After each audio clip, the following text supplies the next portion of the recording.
Agriculture on the move. Agricole mouvement. Agriculture on the move. Agricole en mouvement.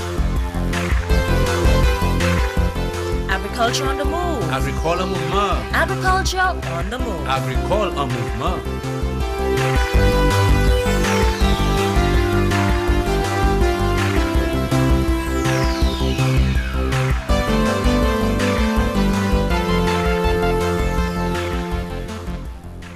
Good day, viewers, and welcome to the program Agriculture on the Move. My name is Phillip Sydney, your host.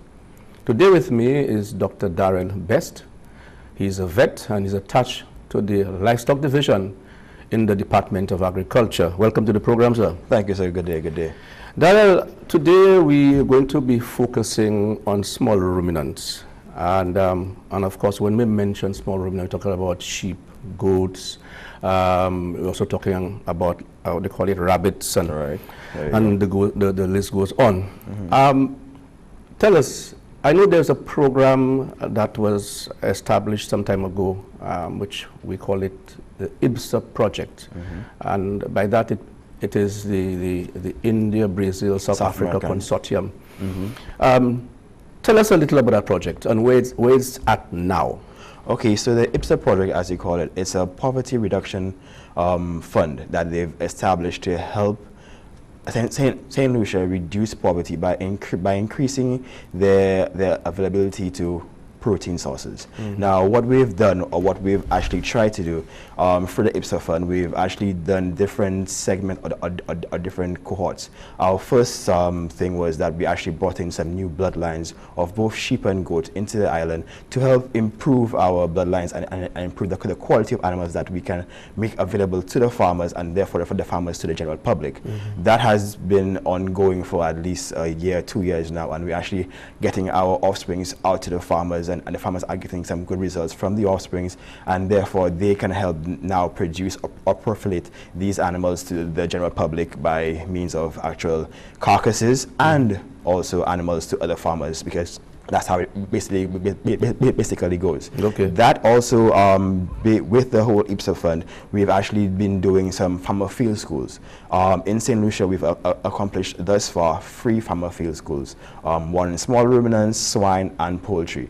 This is where we actually bring the practical knowledge to the farmers, not in a school setting, but a farmer setting. So we actually go out to the farms. It's very hands-on. So we actually do a lot of practical work, and farmers are learning a lot of new techniques, innovations, technologies to help increase their production, and even trying to lower their cost of production, which will make them even more profitable.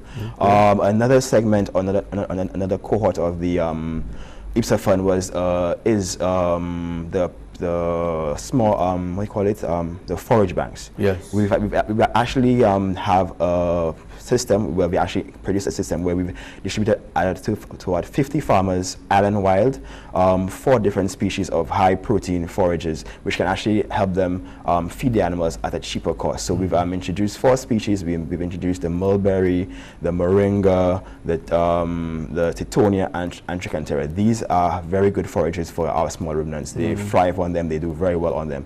So these are the kind of initiatives that we've been trying to push via the IBSA fund. Another part of it is the AI.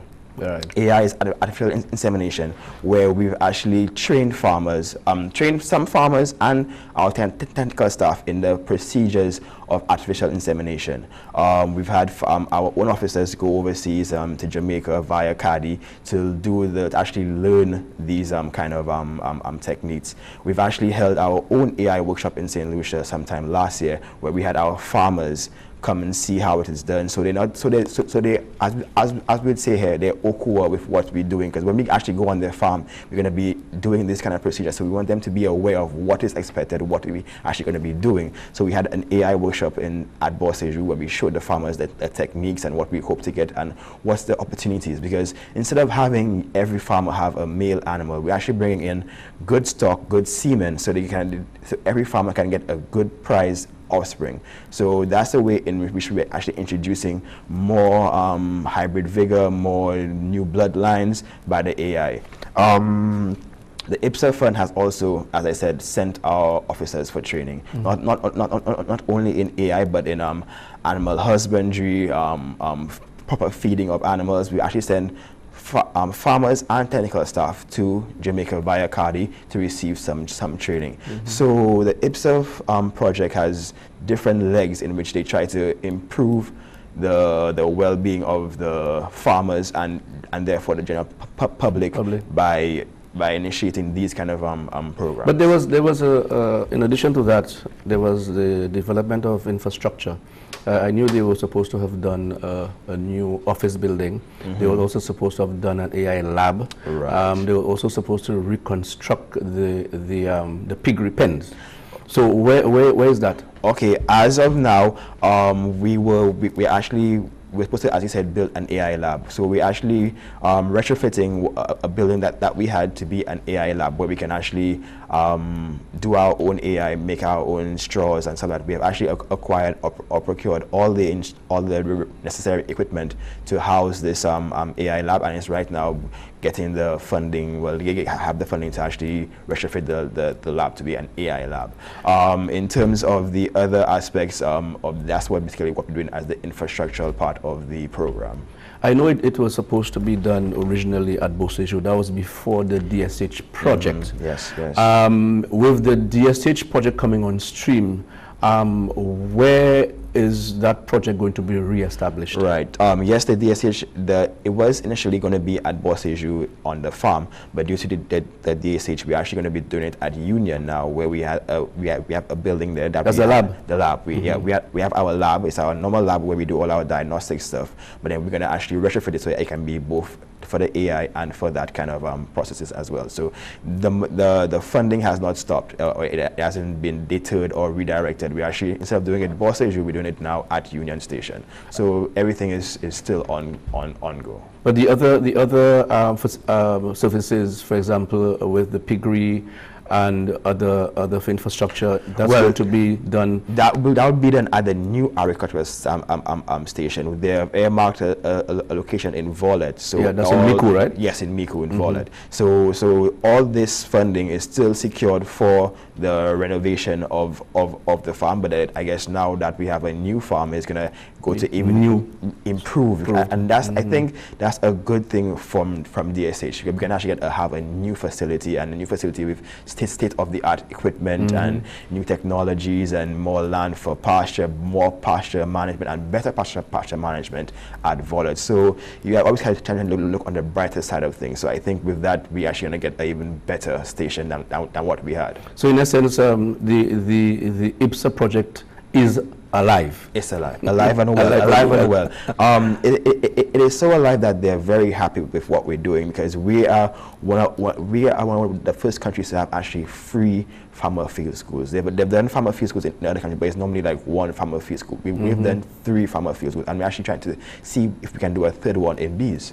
So we are really doing a lot of work when it comes with IPSA, and it seems to be quite pleased with the. But is St. Lucia the first island in the Caribbean that the project? No. The IPSA, like I said, they did it in Jamaica and also in St. Vincent, where they had a farmer field school. But in those countries, they've only had one, and I think the first one was in Belize.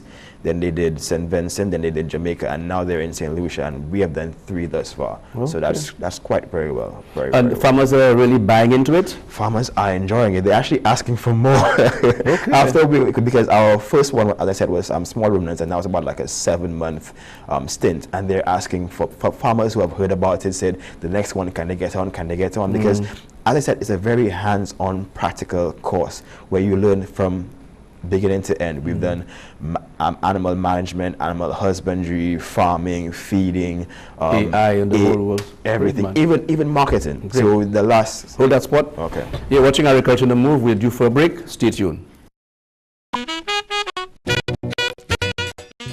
Chemical treatment through the spraying of fungicides is one of the most effective ways of controlling black sigatoka disease.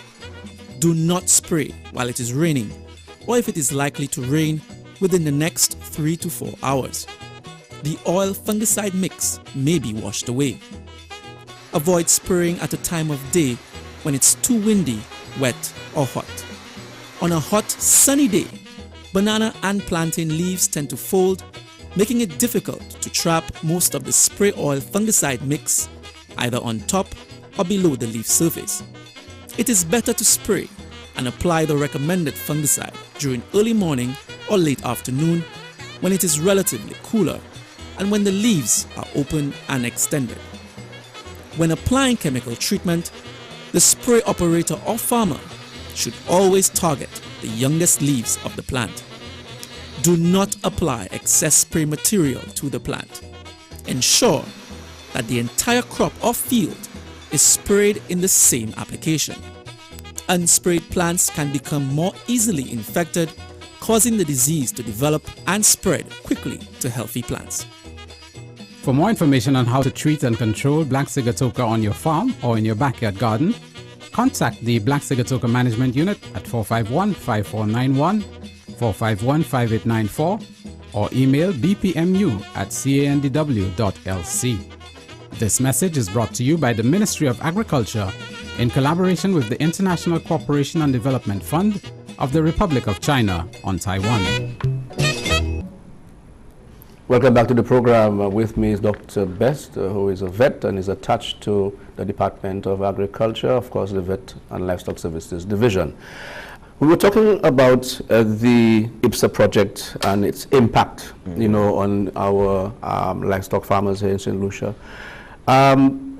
We have a small ruminant cooperatives. Yes, we do. Right? I think it's quite alive.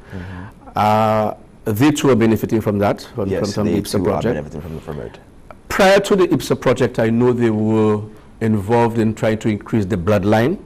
They had brought in some sheep and goats, the Doppler, yes. And they also brought in some Sinon and some Anglo-Nubian. Yes, where are they now? They the cooperative just made their new executive board earlier this year, so they're now working with revamping, bringing in fresh new farmers, new members.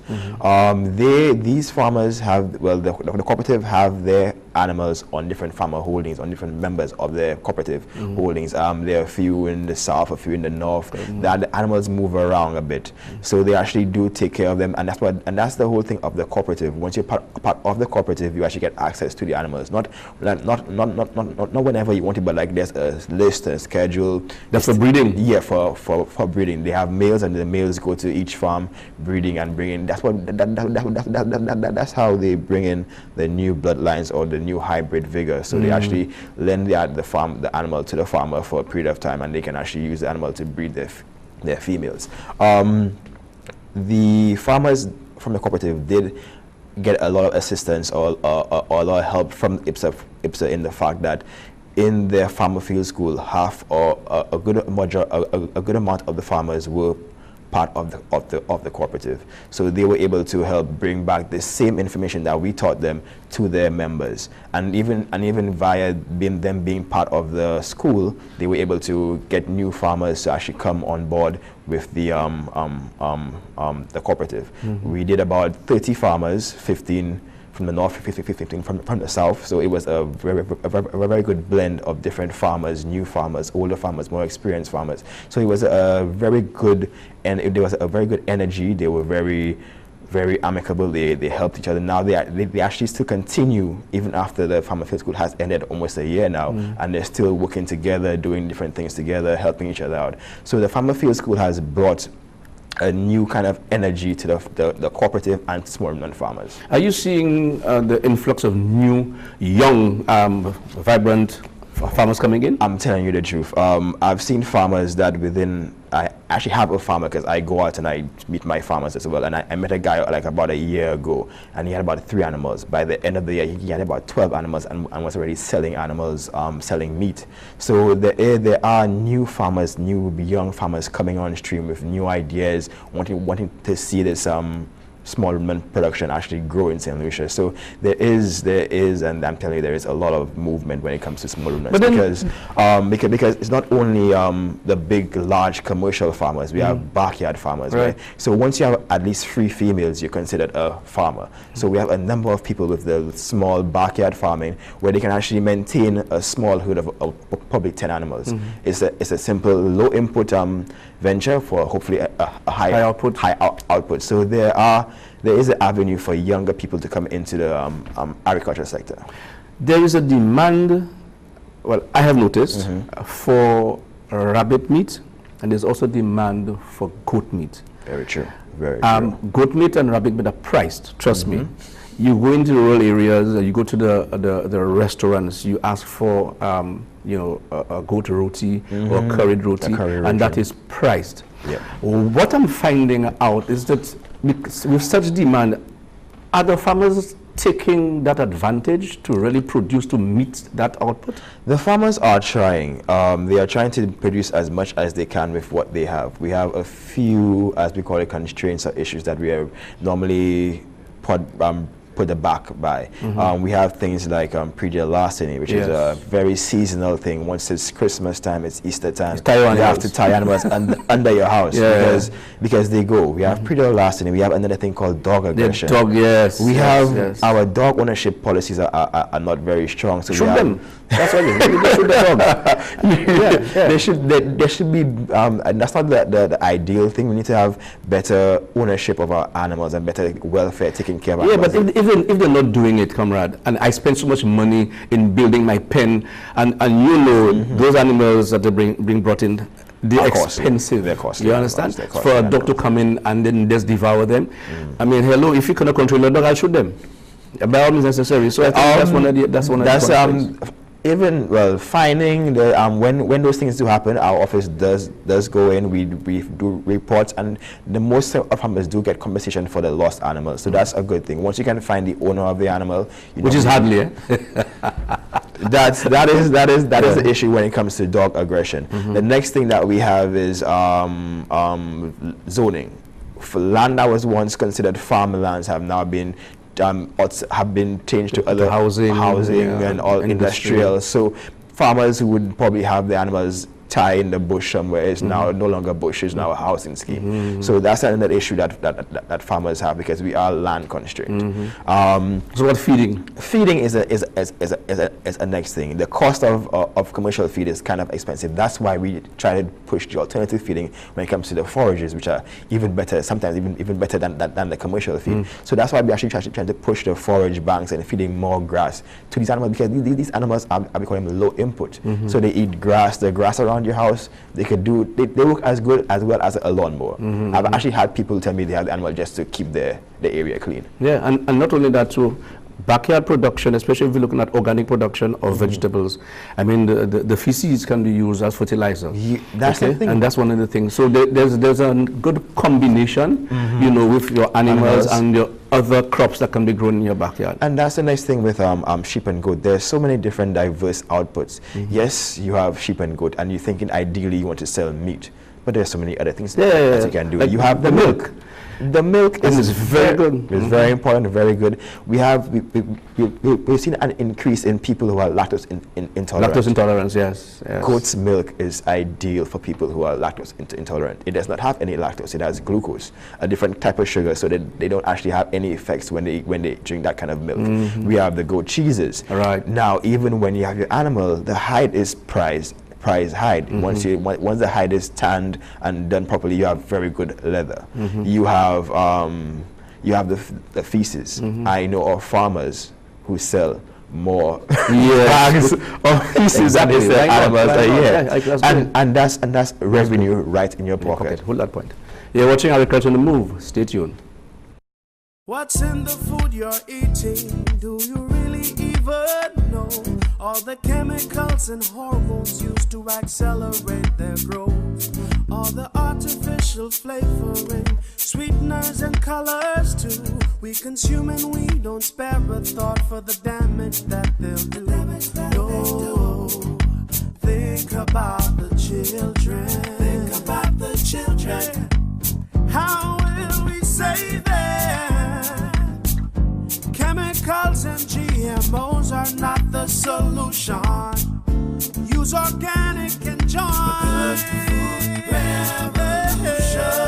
Excessive agrochemical use, additives, and genetically modified foods are harmful to health and the environment. Join the good food revolution. Grow, buy, and consume organic. A message from Rise St. Lucia and the Ministry of Sustainable Development with funding from the GEF Small Grants Program, UNDP. The good food revolution. Welcome back to the program. Daryl, let me tell you something. I love goat meat. I love my curry goats. Many people do. And I would go to Massy Mega because you get it, in those big containers.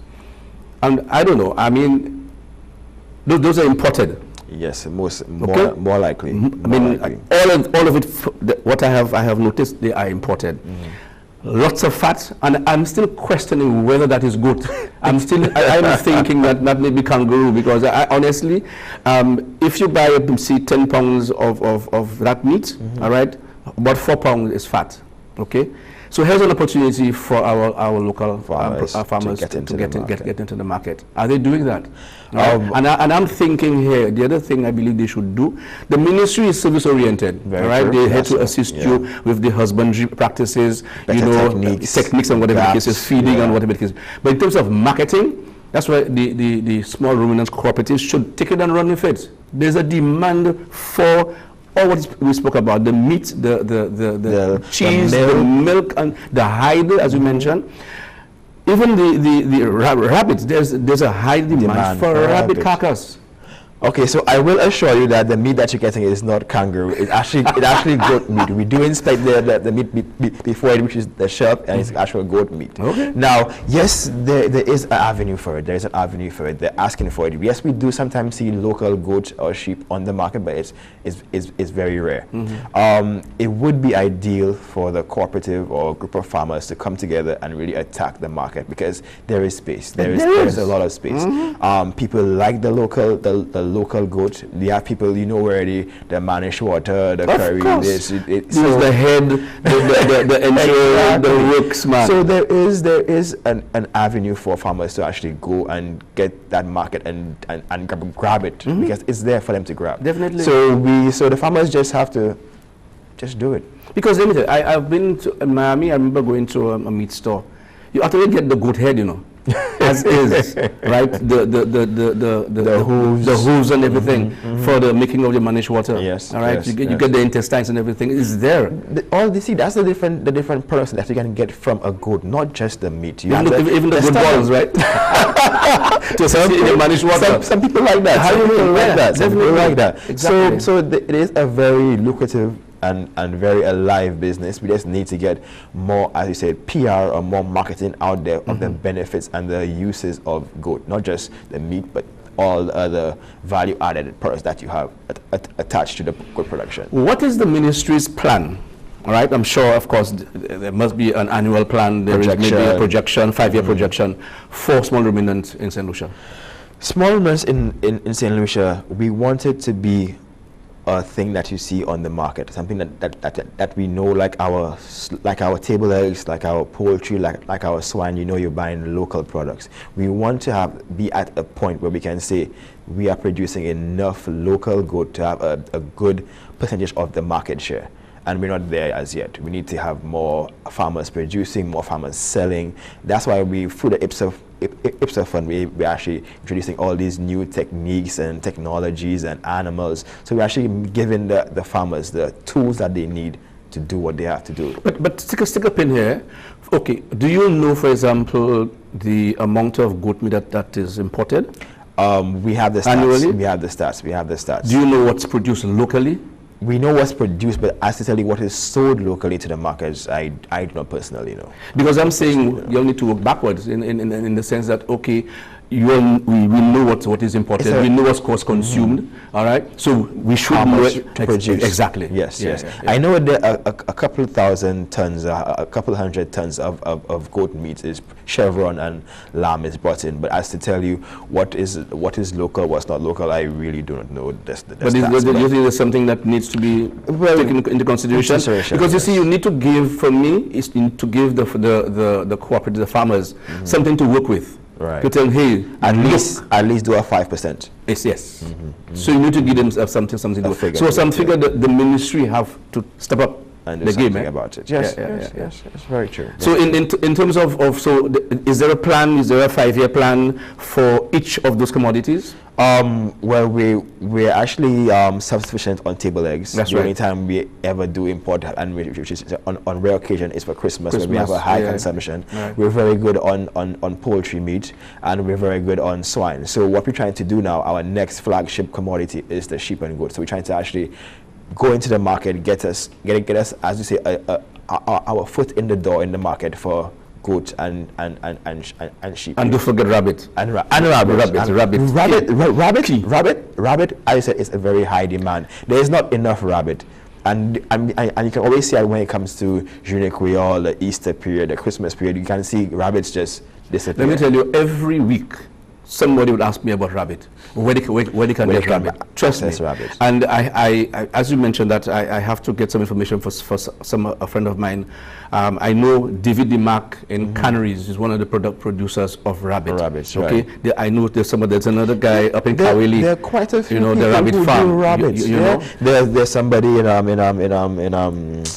Sarot. Yes, The people everywhere who have rabbits. But they need to market themselves. Marketing and I don't think marketing is part of the ministry's no, it's not. forte. It's not. It's something that the individual farmer or have cooperative to do. has to do. If they need assistance, then I'm sure there are avenues where they can get that kind of assistance for marketing. But the awareness that we need in the public should be brought about by the farmers. Exactly. So I guess that's where we are actually missing the link. Yeah. But then your role, I think the ministry's role, is to let the farmers know exactly, the volumes that are being brought in, to show them that there is a possibility of filling that gap, reduce our food import bill. That is the because trust me, thing. it's high, and it's only getting higher. Definitely, it's only getting higher. Any final words from you?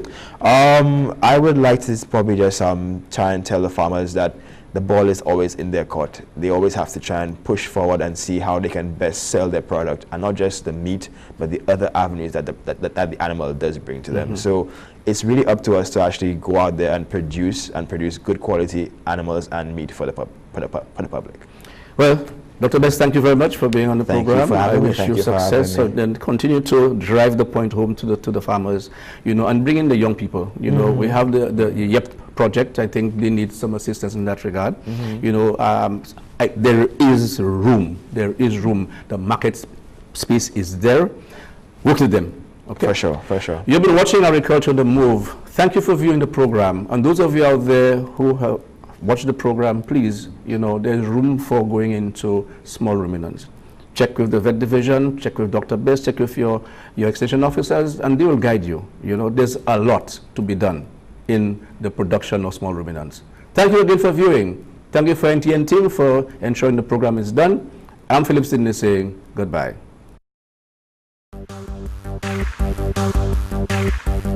Agriculture on the move. Agricole en mouvement. Agriculture on the move. Agricole en mouvement. Agriculture on the move. Agricole en mouvement. Agriculture on the move. Agricole en mouvement.